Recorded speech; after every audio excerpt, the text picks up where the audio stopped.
Então, muito bom dia a todos, meus irmãos. Sejam todos muito bem-vindos para mais esta reunião, que acontece de uma forma diferente, virtual, mas o sentido é o mesmo. Estarmos sempre buscando os aprendizados do nosso Mestre Jesus. Gostaria de lembrar aos irmãos que esse nosso trabalho, esta manhã, será reprisado nos dias normais doutrinários, às terças-feiras, a terça-feira e quinta-feira, nos horários normais de cada doutrinário. Então, nós vamos iniciar o nosso trabalho, como de costume, fazendo uma prece, fazendo uma leitura e depois uma prece. E nesse nosso dia tão especial hoje, que comemoramos e lembramos as mães, a todas as mães, o nosso abraço fraterno. E não podia ser diferente. A nossa leitura desta manhã será deste livro, Maria, Mãe de Jesus. E a nossa lição, este livro, ele foi coordenado por Edson Carneiro e são mensagens de espíritos encarnados e desencarnados. E Emmanuel traz uma mensagem, o título Palavras de Mãe. E começa com uma frase do Evangelho de João, capítulo 2, versículo 5. Sua mãe disse aos serventes: fazei tudo quanto ele vos disser.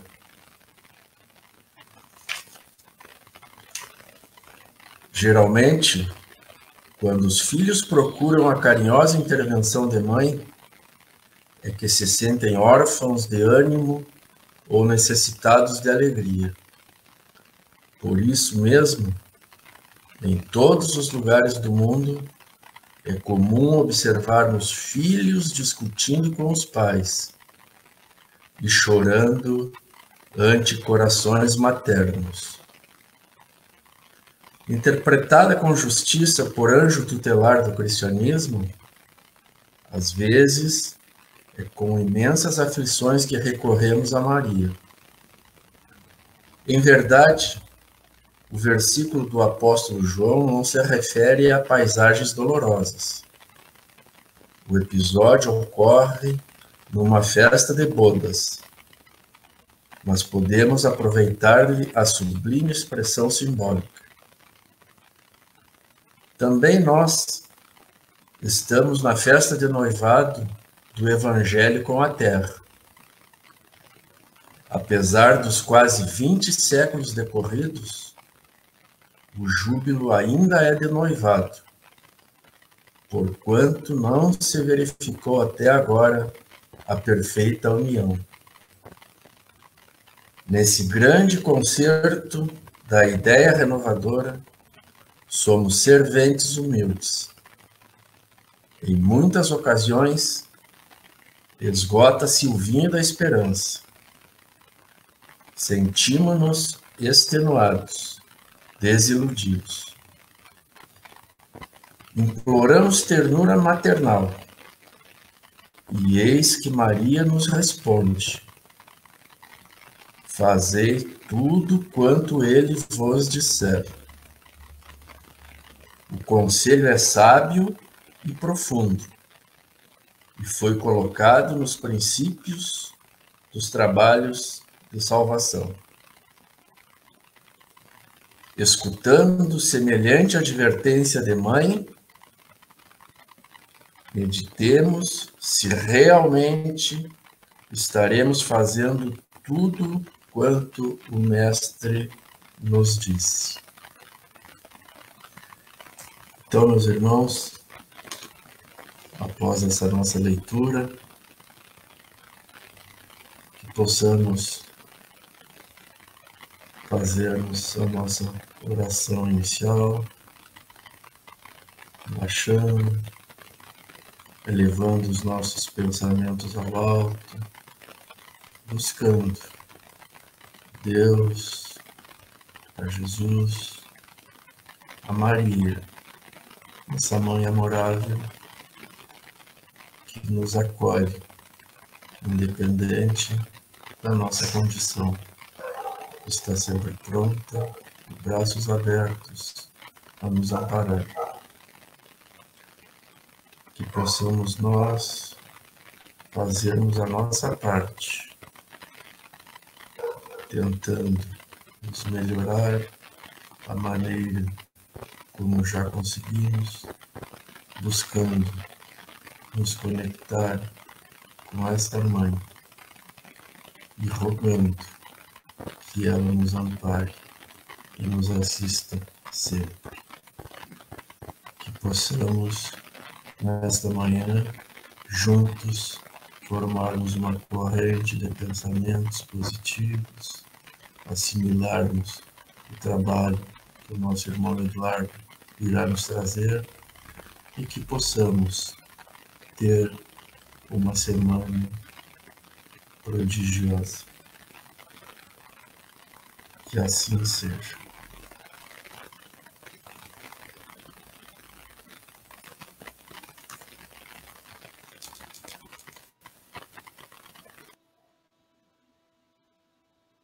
Muito bom dia a todos. Sejam bem-vindos nessa nossa sala virtual. Para mim, pela primeira vez, fazendo uma exposição doutrinária desta forma, mas eu me sinto praticamente dentro do abrigo Oscar Pitã, que é a nossa casa doutrinária e onde a gente já está habituado a falar sobre a doutrina espírita. Hoje, como não podia ser diferente, primeiramente a gente quer saudar as mães neste dia tão importante, lembrando a mãe de Jesus e também lembrando de uma passagem de Maria de Magdala, quando ela encontra Jesus pela primeira vez e tocada pelo sentimento do Cristo, ela pergunta a ele: "O que farei, mestre?" E ele diz: "Ama, Maria, ama teus filhos." E Maria olha para ele e diz: "Mas, Senhor, eu não tenho filhos." E ele diz: "Ama, Maria, os filhos que não têm mães e as mães que não têm filhos." E a partir desse momento ela passa a acompanhar Jesus junto com Maria Santíssima até o final dos seus dias, se tornando um dos maiores exemplos de mudança moral do Evangelho. Ela, que não tinha filhos naturais, mas que assumiu a maternidade de muitos ao lado de Jesus e de Maria Santíssima. Então fica aí, inicialmente, o nosso abraço, o nosso carinho por todas as mães que têm essa missão grandiosa da maternidade. E, como o nosso assunto fala de paz, fala de doçura, nada melhor do que o dia de hoje para falar sobre o assunto. Então, meus irmãos, nosso assunto: bem-aventurados os mansos e pacíficos. E ele está lá no capítulo 9 do Evangelho segundo o Espiritismo. E esse capítulo fala de algumas questões, entre elas injúrias, violências, e depois traz nas instruções dos Espíritos a afabilidade, a doçura, a paciência, a obediência e resignação, e finaliza com a cólera. Então, iniciando, queria contar uma pequena história que conta-se que um velho sábio, tido como mestre da paciência, era capaz de derrotar qualquer adversário. Certa tarde, um homem conhecido por sua total falta de escrúpulos apareceu com a intenção de desafiar o mestre da paciência. O velho aceitou o desafio e o homem começou a insultá-lo. Chegou, inclusive, a jogar algumas pedras na sua direção, cuspiu em sua direção e gritou todos os tipos de insultos. Durante horas, fez tudo para provocá-lo. Mas o velho permaneceu impassível. No final da tarde, sentindo-se já exausto e humilhado, o homem se deu por vencido e retirou-se. Impressionados, os alunos perguntaram ao mestre como ele pudera suportar tanta indignidade. O mestre perguntou: se alguém chega até você com um presente e você não o aceita, a quem pertence o presente? A quem tentou entregá-lo, responde um dos discípulos. O mesmo vale para a inveja, para a raiva, para os insultos. Quando não são aceitos, continuam pertencendo a quem os carregava consigo. E ele finaliza assim: a sua paz interior depende exclusivamente de você. As pessoas não podem lhe tirar a calma, só se você permitir. Então, muito do nosso assunto tem a ver com isso. E duas passagens de Mateus que diz: bem-aventurados os pacíficos, pois serão chamados filhos de Deus. Bem-aventurados os mansos, pois eles possuirão a terra. Aqui, meus irmãos, vejam que há uma promessa de recompensa para os brandos, mansos e pacíficos. A promessa da terra futura ou do mundo vindouro.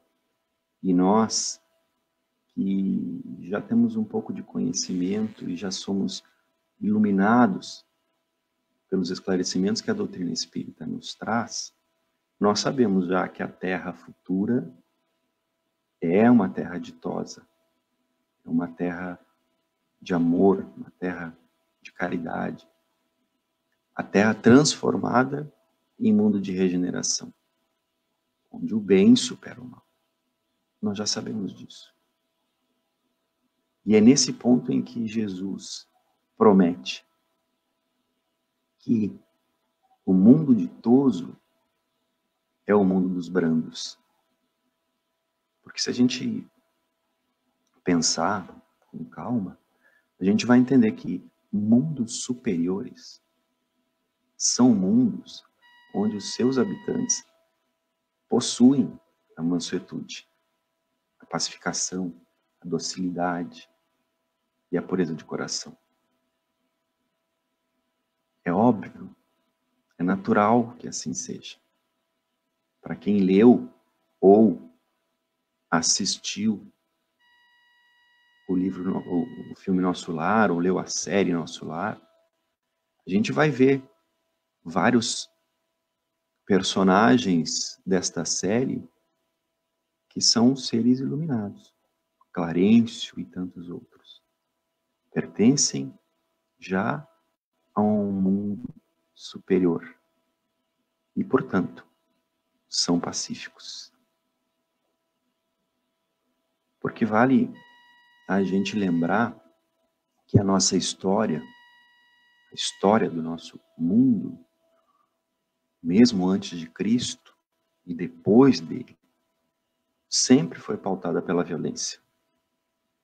Jesus foi a prova disso, né? Que sofreu com a violência dos homens, sem jamais utilizar-se da violência. Depois de Jesus, veio a perseguição aos cristãos, os circos de Roma. Mais adiante, o imperador Constantino, através dele, e a própria igreja, em nome do Cristo, perseguia e matava. Se nós lembrarmos da Inquisição, das Cruzadas, ignorando totalmente o conselho do próprio Jesus, que ele dá a Simão no dia da sua prisão. Embainha a tua espada, Simão, porque quem com ferro fere, com ferro será ferido. Os grandes conquistadores da Idade Média, todas as suas conquistas estão baseadas na violência. Até os dias de hoje, que ainda vemos terrorismo, homicídios, violências de toda ordem. Até nas coisas mais simples e corriqueiras do dia a dia, né? Como o trânsito, a gente ainda vê a violência, a agressão, o dia a dia com as pessoas que cruzam no nosso caminho, nas coisas banais da vida, a irritabilidade. Então vale nós entendermos que nós somos parte disso. E nós podemos e devemos fazer com que esta violência, esta agressividade, esses remorsos vão aos poucos diminuindo e melhorando a vida de todos. Quando eu li o livro Há 2000 anos pela primeira vez, um livro psicografado por Chico Xavier, editado pelo Espírito Emmanuel, eu meditei um pouco na dor, no calvário da Lívia, esposa de Emmanuel na época, que se chamava Públio Lentulus, um senador romano. Ela foi vítima de uma calúnia, de uma traição, e ele se afastou e afastou-a do leito conjugal por 25 anos. E ela, cristã, manteve a dignidade durante todo esse tempo. Públio estava, em determinado momento, participando das festividades em seu nome, sentado ao lado do imperador, num dos circos romanos, quando os leões avançam pela arena, e naquele momento ele visualiza Lívia, que trocou de roupa com a escrava Ana, que também estava presa junto com ela. E quando os leões entram na arena, avançam para cima dos cristãos, Públio olha e reconhece a sua esposa ali no circo de Roma. Era tarde. Então, ele gastou alguns séculos para reconquistá-la, renascendo após provação após provação. No livro 50 anos depois, ele renasce como escravo Nestório e morre nos circos de Roma. Em Ave Cristo, 217 depois de Cristo, ele renasce como Quinto Varro, se torna o irmão Corvino, perseguido em nome de Jesus. Depois, como Quinto Celso, morre aos 14 anos, e assim por diante, até quando ele reencarna em Portugal, como Manuel da Nóbrega. E chega à Bahia, ao lado de Anchieta, e dá vida pelos povos silvícolas. E morre, para mais tarde assumir essa grande tarefa de missionário do Evangelho. Numa das histórias de Chico, ele conta que um dia Emmanuel contou a ele que aos domingos ele reservava-se para visitar Lívia, que estava num plano muito elevado. Porque Lívia nunca mais reencarnou. Porque ela, por mais que estivesse sendo injuriada, injustiçada, ela jamais reagiu com violência. Então nos vale a reflexão. Será que valeram a pena os 25 anos que ela suportou? Ela nunca mais reencarnou. Foi para mundos elevados. Então vale a nossa reflexão em relação a isso, né? Porque parece que as nossas resistências são muito frágeis. Qualquer coisa nos desequilibra. Qualquer situação surge o homem velho, aquele que puxa a bainha, puxa a espada da bainha, agride. Mas o que nós precisamos é atitudes cristãs. Independente de religião, independente de credo, nós precisamos de atitudes cristãs que foram trazidas por Jesus, não só através de palavras, mas principalmente pelo exemplo. Não é? No nosso lar, o primeiro deslize do filho, do cônjuge, ou alguém de sua convivência, pais, irmãos, a tendência é o revide, né? Pagar com a mesma moeda. Isso não é atitude cristã. Tanto é que Cristo pediu que perdoássemos. E Ele nos trouxe o perdão incondicional, o perdão sem números, sem limites. Não é? Porque se nós pensarmos e se nós refletirmos em relação aos nossos sentimentos, a gente vai saber. A gente sabe que a raiva, a violência, a agressão, ela esgota o espírito. Ela cansa. Ela retira a paz. Para quem teve a oportunidade de ler o livro Libertação, verá que Matilde, um espírito abnegado, que fora mãe de Gregório, pede ajuda a Clarencio, o benfeitor, dizendo assim: começo a perceber na alma do filho querido sinais de tédio. Ele estava no umbral há mais de 6 séculos. E ela percebendo, mãe, vejam bem, mais um exemplo de mãe abnegada. O filho há mais de 6 séculos, no umbral, ainda voltado a sentimentos principalmente de raiva, de violência. E ela jamais desistiu do filho. 6 séculos. E quando ela percebe que o filho começa a dar sinais de tédio, ela busca ajuda do Espírito Superior. Porque os processos de violência esgotam o espírito. Porque nós não fomos criados para a violência. Não fomos criados para odiar.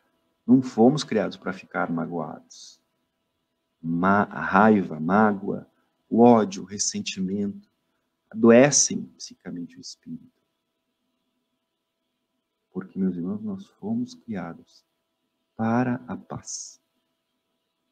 Bem-aventurados os mansos e pacíficos.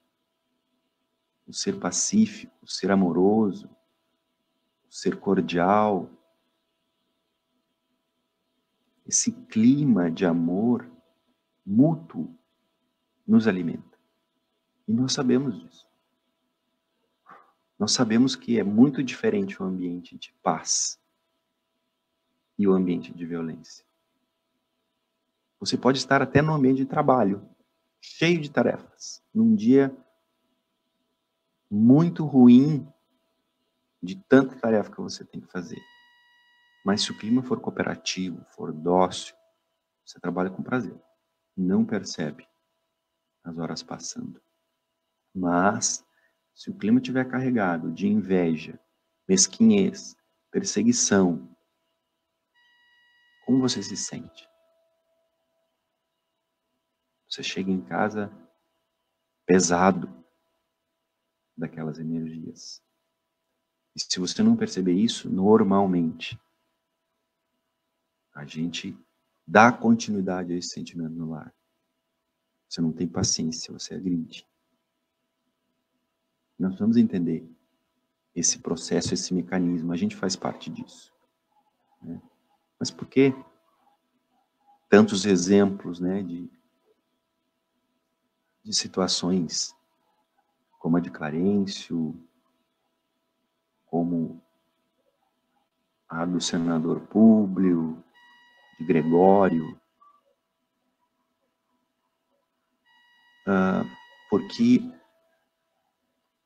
nós, na verdade, começamos a ser brandos, a nos tornar pacíficos, quando a gente começa a compreender a violência e as suas consequências.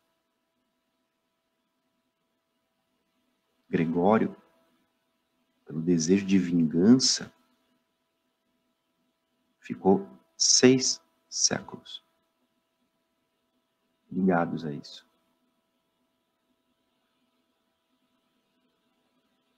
Emmanuel, no livro Escrínio de Luz, tem um item chamado Mansos de Coração. Ele diz assim: quando Jesus proclamou a felicidade dos mansos de coração, não se propunha, de certo, exaltar a ociosidade, a hesitação e a fraqueza. Olha como isso é importante. Mansidão não é covardia. Mansidão não é omissão. É ser firme nos seus propósitos do bem sem ser violento. É suave, é doce. Porque muitas vezes as pessoas utilizam este artifício, né? Dizer que os mansos, os calmos, os pacientes, são fracos. E Emmanuel continua assim: o mestre desejava destacar as almas equilibradas, os homens compreensivos e as criaturas de boa vontade, que, alcançando o valor do tempo, sabem plantar o bem e sabem esperar a colheita, sem desespero e sem violência. Porque tem o tempo. Porque nós passamos a entender-nos como seres imortais. Tivemos um início e nunca teremos fim. E o ser que se sente e sabe que é imortal, ele muda completamente a sua visão e as suas atitudes. Não pode viver da mesma forma. E Emmanuel continua dizendo que a cortesia é o primeiro passo da caridade. A gentileza é o princípio do amor. E ele continua dizendo que ninguém precisa aguardar o futuro a fim de possuir a terra. É possível orientá-la hoje mesmo. Ou seja, nas pequenas atitudes, no dia a dia, cultivando a paz, a tolerância, a paciência. Isso é o que todos nós queremos. E ele finaliza dizendo que a sabedoria é calma e operosa, humilde e confiante. Então, no momento que nós sabemos, a sabedoria é calma e operosa, ou seja, ela trabalha. ela aplica. E é humilde e confiante, porque sabe que há uma lei de causa e efeito. E uma frase popular que diz: tudo que se planta, se colhe.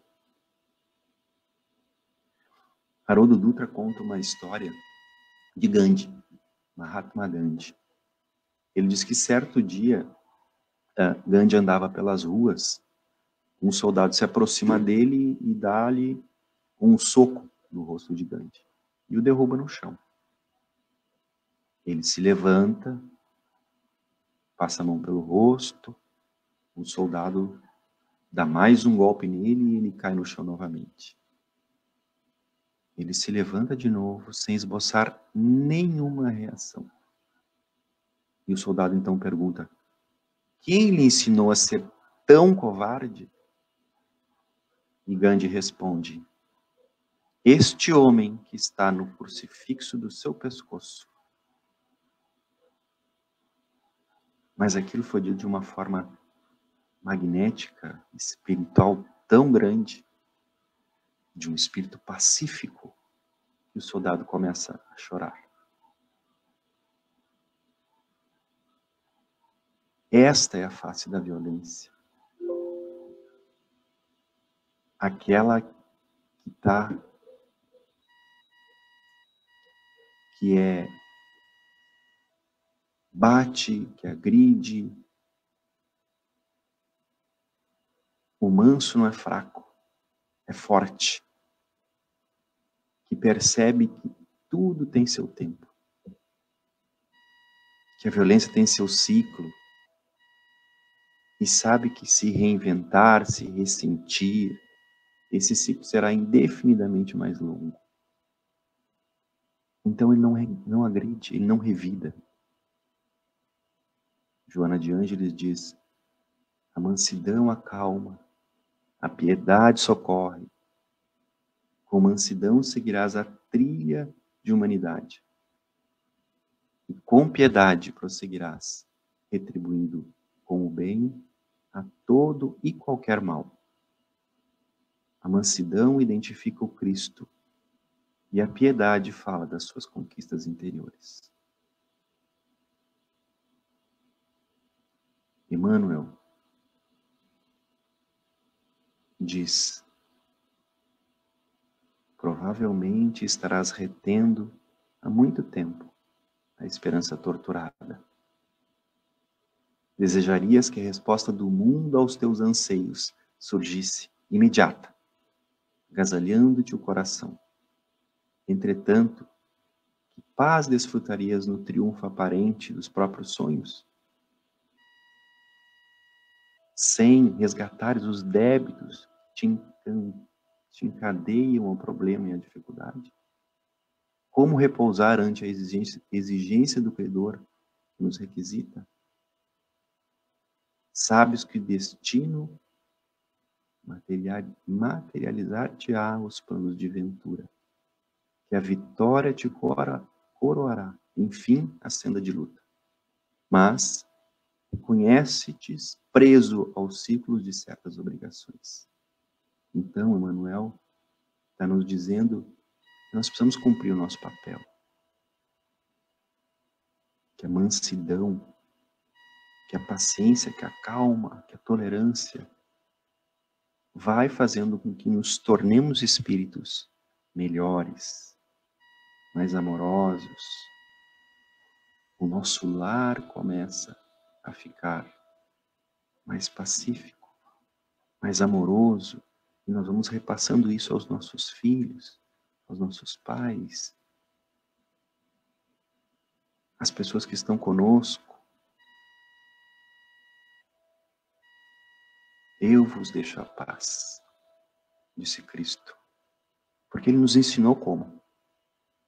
Ele nos ensinou a perdoar. Ele nos ensinou a não revidar. Ele nos ensinou, sobretudo, a amar infinitamente. Ame o vosso inimigo. Ore por quem vos persegue e calunia. E, acima de tudo, ame quem está ao seu lado, quem está contigo na jornada. O mundo, meus irmãos, o mundo novo que todos nós aguardamos, está destinado aos homens e mulheres brandos e pacíficos. Que Jesus, nosso mestre, amigo, nos ampare a todos e que possamos, através dessas reflexões simples, tentarmos colocar em prática a paz, a mansidão, a calma e, acima de tudo, a caridade, que é o caminho da nossa evolução moral. Assim, meus irmãos, agradeço a atenção de todos e que possamos juntos fazer já deste nosso mundo um mundo melhor. Que assim seja. Uma boa semana a todos.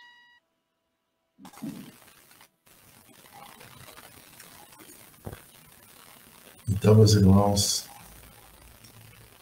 queremos agradecer de uma forma muito carinhosa e especial ao trabalho que o nosso irmão Eduardo nos proporcionou esta manhã, trazendo essas belas reflexões para que possamos praticar aquilo que devemos praticar durante a nossa caminhada, nos tornando pacíficos.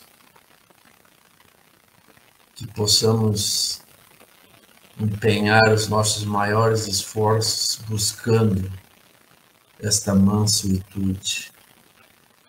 Te agradecemos, Eduardo, pelo trabalho, e que os bons espíritos continuem a te amparar, a ti e aos teus familiares, e que possam continuar nos trazendo essas reflexões. Então, meus irmãos, gostaríamos de mais uma vez recordar que esse trabalho será reprisado terça-feira, no horário normal do doutrinário de terça, e a quinta-feira, no horário normal do doutrinário de quinta. Então, nós vamos nos preparar para o encerramento desse trabalho, que possamos nos recolher, fechar os nossos olhos físicos, que possamos elevar o nosso pensamento mais uma vez em gratidão a Deus, nosso Pai, por mais esta oportunidade que recebemos de podermos estarmos reunidos, congregando as nossas forças, o nosso pensamento positivo.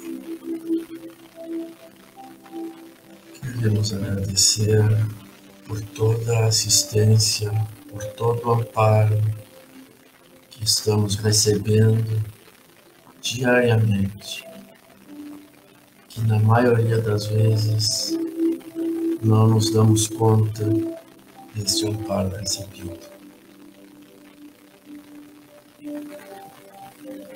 Queremos pedir, Pai, neste dia especial, por todas as mães deste planeta, tanto aquelas que estão aqui encarnadas na luta dia a dia, quanto aquelas que já se encontram no plano espiritual. Onde quer que se encontrem, possam todas receberem estas energias benfazejas e que os bons espíritos, os nossos amigos, possam envolver a todas, em especial aquelas que mais estão sofrendo neste momento.